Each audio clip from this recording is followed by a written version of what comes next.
All right, Bulls and Bears, BX4 News. Bull to the bus, back in the building. Another dose of economic reality. Let's go ahead and get into it. Thank you for being here. A lot of financial economic news to get caught up on, as usual.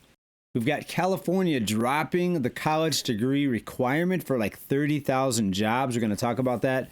We're going to talk about the worsening delinquency rates and how it ties in with the banks. Yes, the banks are the key and the backbone to this entire illusion of an economy that's growing. We know that the growth is based on people accumulating more debt and spending more money. That's what the growth is based on. So yet you have this debate out there whether the tariffs are going to be positive or they're going to be negative. So the argument for tariffs is it's going to bring us a lot of money. These countries are going to have to pay these tariffs to import stuff into the U.S. if it's manufactured outside of the U.S., and therefore, the United States is going to be loaded up with money. The countries are just going to pay all this money in tariffs, and we're going to be super rich. Everybody's going to be happy. Everybody's going to be wealthy. Well, here's the thing. The money that we get from the tariffs, do you think it's going to you or me? Just like the money that's printed. Is it going to you? Is it going to me? No. It's being sent all over the world, and I don't really see that changing, folks. There's different countries that it's going to go to under the new administration, but it's still going to be sent off. It's going to be spent. A lot of money is going to be spent. And also, if you think that the income or the profits from tariffs are going to help, what does it matter if you can just create the money anyways? You could just print the money, not you and I, of course, but the ones that don't get in trouble for printing the money. You and I would get in trouble, but there's, of course, the powers that be, they don't get in trouble for printing the money. So if you could just print the money in the first place, what good is the money coming from tariffs if it's still the same money? It's still dollars. These countries are going to be paying us in dollars. If they were paying us in something else, like something tangible, like gold, silver, or something else, then it would matter more. But the argument, again, for tariffs, though, not just that it's supposed to bring jobs back. Bring jobs back. Well, if things here in the United States cost 2 or 3 times as much to manufacture as these other countries, you're going to need tariffs that are doubling or tripling the price of the product in order to make up that difference, because manufacturers are not going to want to bring jobs to the U.S. because the cost of living is so much here. To keep these bubbles inflated, the cost of living bubble, that's just the everything bubble, basically. Manufacturers are not going to come back to the U.S. if the cost of living doesn't come down, folks. I think that's the bottom line. So I think a lot of people have false hope. They have hopium. They have false optimism, whatever you want to call it. And we're going to see how things play out. I mean, we're just a few weeks away now until the rubber hits the road here. In just a few weeks, new administration. They say they're going to hit the ground running. They're going to come into the office or take the bull by the reins. And they're going to not waste any time. Day one, they're saying they're going to implement all these new policies. It's going to be radical. It's going to be wild to watch. And I think we're going to see some fireworks pop off here in January. We've already seen fireworks pop off since the beginning of the year with the events on New Year's, all the weirdness going on with the drones, the weird fog, the hacks of the Treasury, and all kinds of other hacks and outages that we've seen here. So it's going to get wild. It's going to get way crazier than 2024, in my opinion. I thought we might have seen some sort of implosion, some sort of, not just an implosion, but a crisis unfold at the end of 2024. But it wouldn't have been an implosion. Remember, when a crisis happens, that's just an excuse to print more money. Crisis is now a crisis. Instead of being deflationary and rocking the markets, it's just an excuse to print more money and inflate the markets, pump the markets up, and push the bubbles to even higher territory or larger territory if you're talking about a bubble. Higher price levels. That's what happens when you have a crisis now. They just come in and print more money like madmen, like mad maniacs. Here's a Captain Obvious story here. Low-income Americans are struggling, and it could get worse. You think so? You think low-income people might be struggling? Maybe. And could it get worse? Yeah, because the cost of living is getting worse. So why would it not get worse if they're not trying to tame inflation, or they're not trying to bring in deflation? They're trying to slow down inflation. They want to bring it down to 2%, but things are already unaffordable. So getting down to 2% inflation, it's not going to help much, is it? No. Other news, folks, talk about this here out of Just News. California removes the college degree requirement for 30,000 state jobs. The state has now removed college degrees or other educational requirements. High school diploma. Can you be a high school dropout and still get a job in California for the state? How's about a GED? Good enough diploma. Is that what GED stands for? Good enough diploma. Was that Chris Rock? The effort is part of a administration's work to modernize state government and improve the hiring process by removing unnecessary barriers to public service jobs. Yeah, and also save a lot of people from going into a bunch of college loan debt. When you look at the reports we've done here, we've got people in their 50s, 60s, 70s, even 80s still paying off their college loan debt. Land of the dreams, right? American dream, be in debt till you're in your 80s and even worse in some cases. Speaking of that, we've got somebody working at Home Depot that is 100 years old. And it's pretty crazy to think about that. Still working at Home Depot, 100 years old. Reported out of Today here. I won't play it because I don't want to get nailed. But that's a 100-year-old person right there, believe it or not. Looks like she's had some work done, but looking pretty good for 100 years old, right? She said the key is dancing. Dancing, that's the key, she said. And she's dancing with this reporter here. And I'm wondering what kind of dancing she's talking about. Actually, more so, though, look at all the items locked up in the background. I remember when I was a kid, they didn't lock up anything. Theft was not a huge problem back then. And I apologize, I had the wrong screen share on. Better picture of the stuff locked up in the background. Better picture of the 100-year-old woman.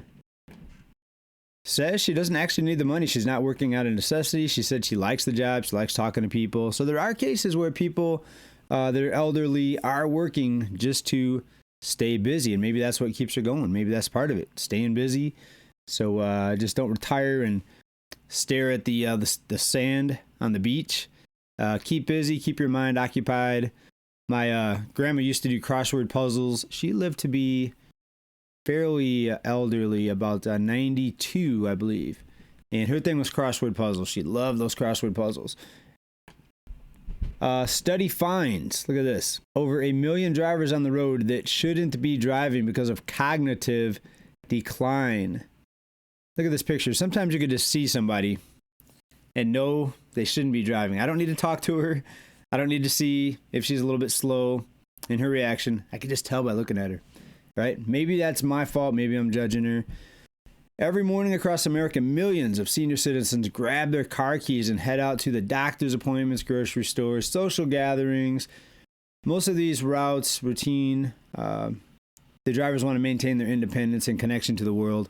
Well, we talked to the previous report about the autonomous vehicles, and we had one autonomous vehicle that we looked at, was it 1 or 2 reports ago, where it started going around in circles in one of those roundabouts, right?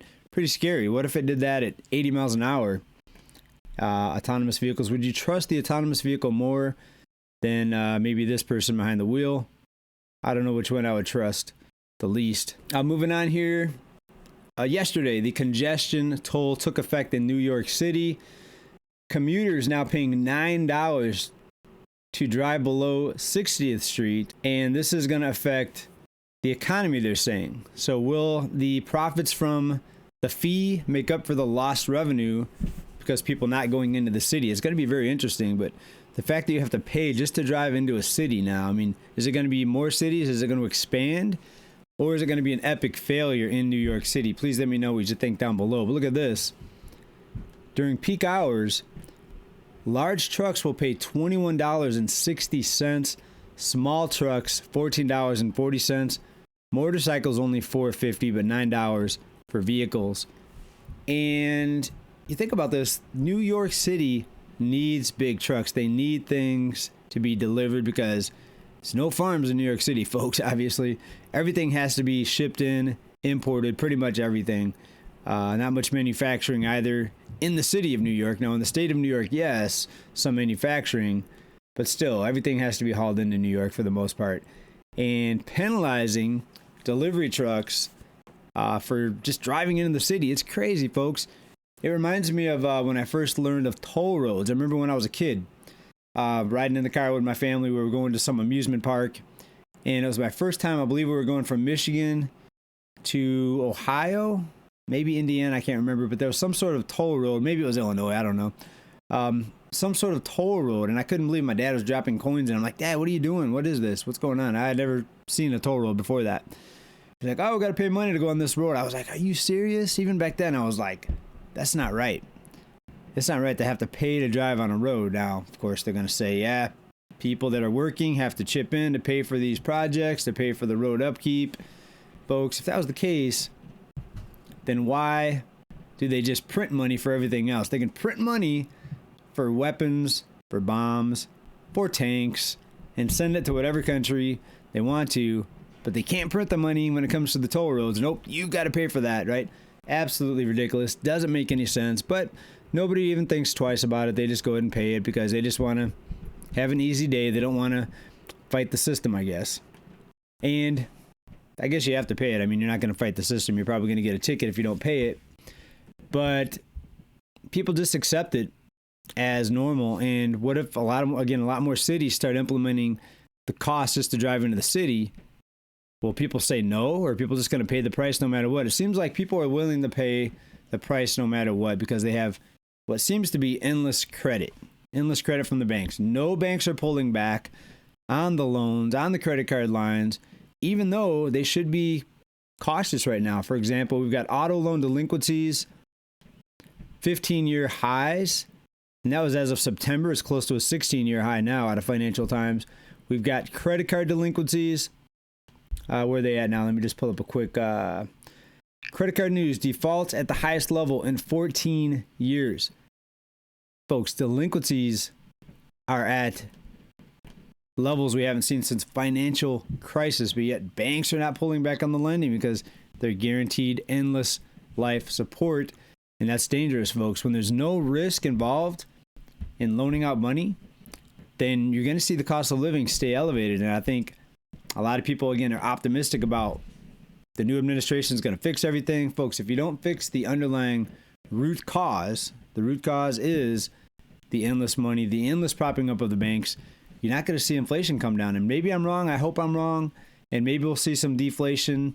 That would be a good thing in my opinion. But there's a lot of job losses that come with deflation because deflation happens when people pull back on the spending. People usually pull back on the spending when they can't get the easy credit because most of it's borrowed money that's being spent right now. And then massive job losses come along with that because less spending, less people needed to work the other side of the cash register, so to speak, the other side of the transaction. And then you're going to see the economy start to dip, folks. But what's worse, the deflation and the job losses that come with that, or the endless inflation if the money velocity is never held back or never shrank, you know what I mean? So it's going to be very interesting to see how it plays out. I mean, a few more weeks, we're going to see the rubber's going to hit the road here, folks. And I'd like to know your thoughts on all this. A couple more things to get into today. Factory orders tumbled in November. U.S. factory orders tumbled 0.4% year over year, dragging orders down 1.9% year over year, and that's the worst since June. So, folks, things are continuing to chug along, looking like the economy is growing based on borrowed money. Borrowed money, that's about it, folks. So let me know what you think about all this. The 100-year-old working at Home Depot, the million-plus elderly drivers on the road. I think it's more than a million. Probably just a million here in California. The million that I've seen anyways. What do you think about all this, people? Thanks for watching. Bull to the Bus, BX4 News. See you next time. Ride the bull, prepare for the bear, keep stacking. Bye for now. Peace.